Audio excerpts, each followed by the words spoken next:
بسم اللہ الرحمن الرحیم نحمدہ ونصلی علی رسولہ الکریم اما بعد۔ ایک بزرگ کے مہمان بہت ہوا کرتے تھے۔ آم کا زمانہ تھا، آم خوب کھلایا جاتا تھا اور دسترخوان تو پھر چھلکے سے بھر گیا۔ کچھ نوجوانوں نے کہا حضرت میں چھلکا باہر پھینکا ہوں۔ انہوں نے پوچھا چھلکا پھینکنے کا ڈھنگ ہے؟ یہ کہہ رہا ہوں جب نیت صحیح ہوگی تو ہر چیز کا ڈھنگ پوچھو گے، جب نیت صحیح نہیں ہوگی تو بے ڈھنگے پن سے کرتے رہو گے، کوئی ٹوک دے گا تو برا لگے گا۔ ارے باپ ٹوکتا ہے تو برا لگتا ہے، دادا ٹوکتا ہے برا لگتا ہے، نانا ٹوکتا ہے برا لگتا ہے، چلو تم نہ سمجھو۔ جس شیخ کے پاس اصلاح کے لیے جاتے وہ ٹوکتا ہے تو برا لگتا ہے۔ وہ کہتے تھے میرا مزاج یہ ہے۔ ایک صاحب میرا بہت پیر دباتے تھے، سر پہ تیل رکھتے تھے۔ بابا بیٹا ہی سمجھنا، بیٹے سے کم مت سمجھنا۔ میں نے کہا تو سمجھتا تھا، تجربہ تھا کہ آج بڑی ضرورت ہے ان کو میری، اس لیے آج بیٹے ہیں۔ عزت بول سے دھوکہ نہیں کھانا۔ تم اپنی غرض کے لیے مت کرنا، نہ دینا، تم اللہ کے لیے دینا تاکہ وہیں بھول جانا۔ میرے جاننے والے لوگ تھے، میں وہاں رہتا تھا، تو گھر کا کام کاج کر کے جوان آدمی تھے، 10-1-2 بچے رہے ہوں گے، آ کے میرے پیر دباتے، میرے سر پہ تیل رکھتے، بیٹا سمجھنا۔ دھیرے دھیرے تھوڑے سے بڑے ہو گئے اور خود بھی سمجھنے لگے کہ میں بڑا ہو گیا۔ یہی اصل مرض ہے جس کو برا لگتا ہے، ورنہ یہ میں بڑا ہوں نکال دے خدا مل جائے گا، اسے ہی ملتا ہے جہاں سے یہ نکلتا ہے میری ہر رائے فنا ہے آپ پر۔ حضرت عمر رضی اللہ عنہ سے جو بات ہوئی اس کا خلاصہ یہ ہے، ایمان کامل نہیں ہو سکتا جب تک اپنی جان سے زیادہ محبوب نہ سمجھیں آپ علیہ السلام کو۔ اس کا خلاصہ یہ ہے۔ مخلص تھے، کہتے میں اپنی جان سے زیادہ تو آپ کو عزیز نہیں سمجھ رہا تھا، چھپا کے نہیں رکھتے تھے۔ آج سچ بات بولتے ہیں، سچ رہتی ہے۔ بہت دھوکہ کھایا ہوں، بہت دھوکہ کھایا ہوں۔ دنیا کے لوٹنے کا تو کوئی غم اس لیے نہیں کہ میری روٹی کوئی نہیں چھین سکتا۔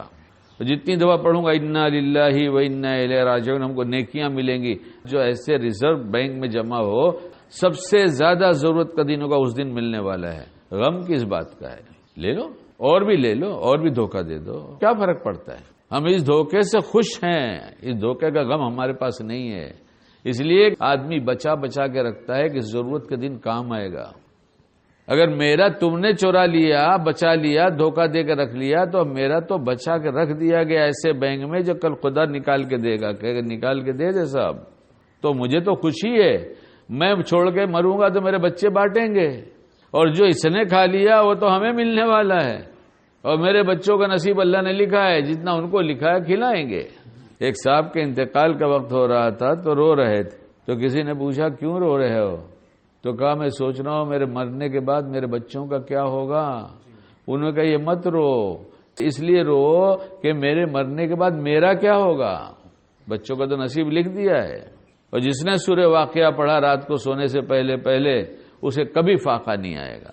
یہ مہربان رب نے نبی کے ذریعے بتا دیا کہ بتا دو ہمیں بہت پیار ہے آپ سے میرے نبی، اور آپ کو اپنی امت سے بہت پیار ہے، بتا دو کبھی فاقہ نہیں ہوگا، کیوں ڈرتے ہو؟